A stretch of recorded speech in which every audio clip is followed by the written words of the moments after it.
چاہے کوئی خدا کو مانے چاہے کوئی نہ مانتا ہو، موت کو تو سبھی مانتے ہیں۔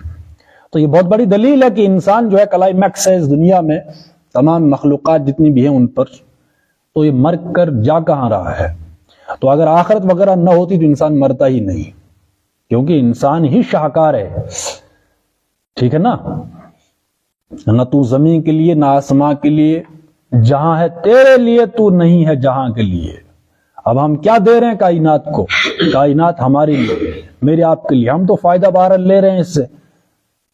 اتنا تو معلوم ہے کہ ہم اس کائنات کی ہر شے وہ ہمارے لیے، وہ ہمارے فائدے کے لیے، بات سمجھ رہے ہیں؟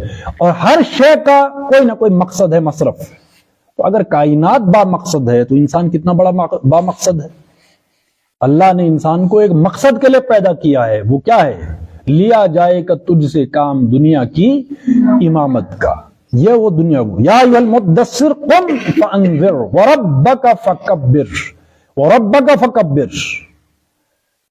اپنے رب کی بڑائی کا اعلان کرو۔ اب یہ اس دنیا میں کرنا ہے، وہی ہے رب۔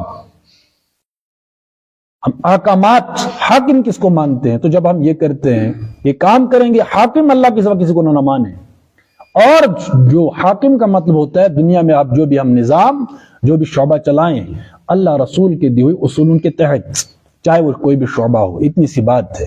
اللہ کو بڑا مان کر ہم ہر شعبہ چلائیں، یہ آخرت کی تیاری ہے۔